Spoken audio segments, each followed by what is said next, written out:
하나님은 죽은 자의 하나님이 아니요 살아있는 자의 하나님이시라. 하나님에게는 모든 사람이 살았느니라 하시니. 아멘. 예수님은 성전에 계시며 계속해서 사람들을 가르치고 계셨습니다. 종교 지도자들은 예수님을 책잡기 위해 여러 차례 질문을 던졌지만 예수님은 하나님의 지혜로 그들의 모든 계략을 물리치셨습니다. 그리고 오늘 본문에는 또 다른 사람들이 등장합니다. 바로 사두개인들입니다.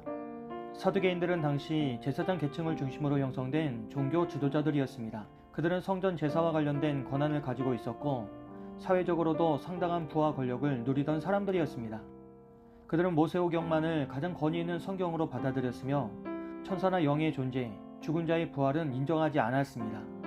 그들에게 신앙은 현재의 삶과 성전 중심의 질서를 유지하는 것이 중요했습니다.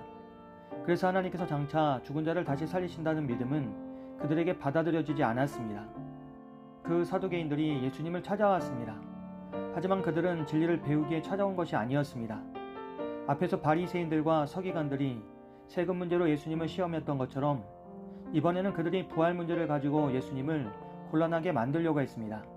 그들은 모세의 율법에 있는 계대결혼의 규정을 예로 들었습니다.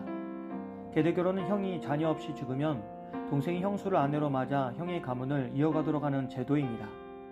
이 제도는 재산을 지키고 가문의 이름이 끊어지지 않도록 하나님께서 허락하신 율법이었습니다. 그런데 사두개인들은 이 제도를 이용하여 극단적인 이야기를 만들어냅니다. 한 여인이 첫째와 결혼했지만 자녀 없이 남편이 죽었습니다. 둘째가 형수를 아내로 맞이했지만 역시 자녀 없이 죽었습니다. 셋째도 마찬가지였습니다. 그렇게 결국 7 형제가 모두 그 여인과 결혼했지만 자녀를 남기지 못하고 죽었습니다. 그리고 마지막에는 그 여자도 죽었습니다. 사두개인들은 이 이야기를 하면서 예수님께 그러면 부활 때에 그 여자는 누구의 아내가 되겠느냐고 묻습니다. 겉으로 보기에는 매우 논리적인 질문처럼 보였습니다. 그러나 사실 그들의 목적은 부활의 진리를 알고 싶은 것이 아니라 부활 자체가 모순이라는 것을 증명하려는 것이었습니다. 예수님은 먼저 그들의 생각 자체가 잘못되었음을 말씀하십니다. 예수님은 이 세상의 자녀들은 장가도 가고 시집도 가되 저 세상과 죽은 자 가운데서 부활함을 얻기 합당히 여김을 받은 자들은 장가가고 시집가는 일이 없으며 다시는 죽을 수도 없다고 하십니다. 예수님은 부활 이후의 삶이 지금의 삶을 단순히 반복하는 것이 아니라고 말씀하십니다. 사두개인들은 현재의 세상을 기준으로 부활을 이해하려 했습니다.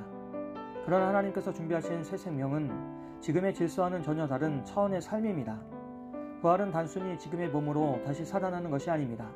죽음도 죄도 눈물도 더 이상 지배하지 못하는 하나님의 새로운 창조입니다. 그러므로 부활의 세계에서는 결혼을 통해 가문을 이어갈 필요도 없습니다.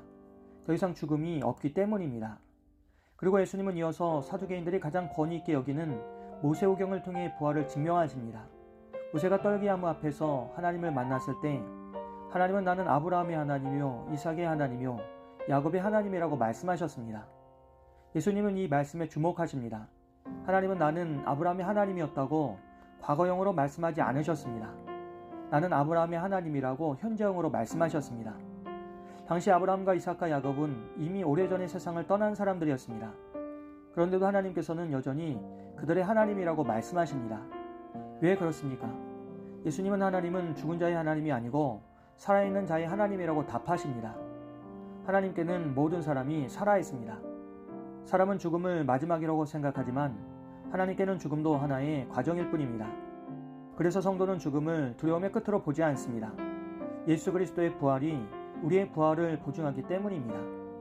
바울은 고린도 교회에 보낸 편지에서 그리스도를 잠자는 자들의 첫 열매라고 했습니다. 그래서 예수님께서 부활하셨기에 우리도 장차 부활할 것을 믿습니다.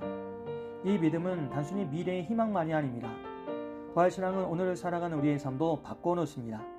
죽음이 끝이 아니라는 믿음은 세상의 성공과 실패에만 매이지 않게 합니다. 영원한 생명을 아는 사람은 눈앞의 이익 때문에 양심을 팔지 않습니다.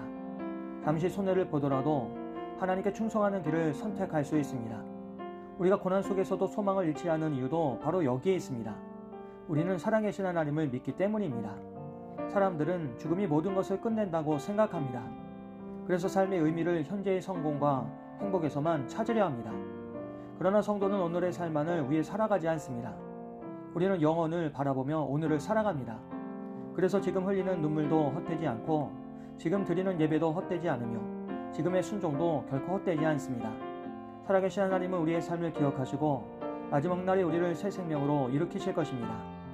오늘도 살아계신 하나님께 우리의 삶을 맡기며 죽음도 끊을 수 없는 하나님의 사랑과 언약을 붙들고 살아가는 우리들이 되기를 주님의 이름으로 간절히 기도합니다.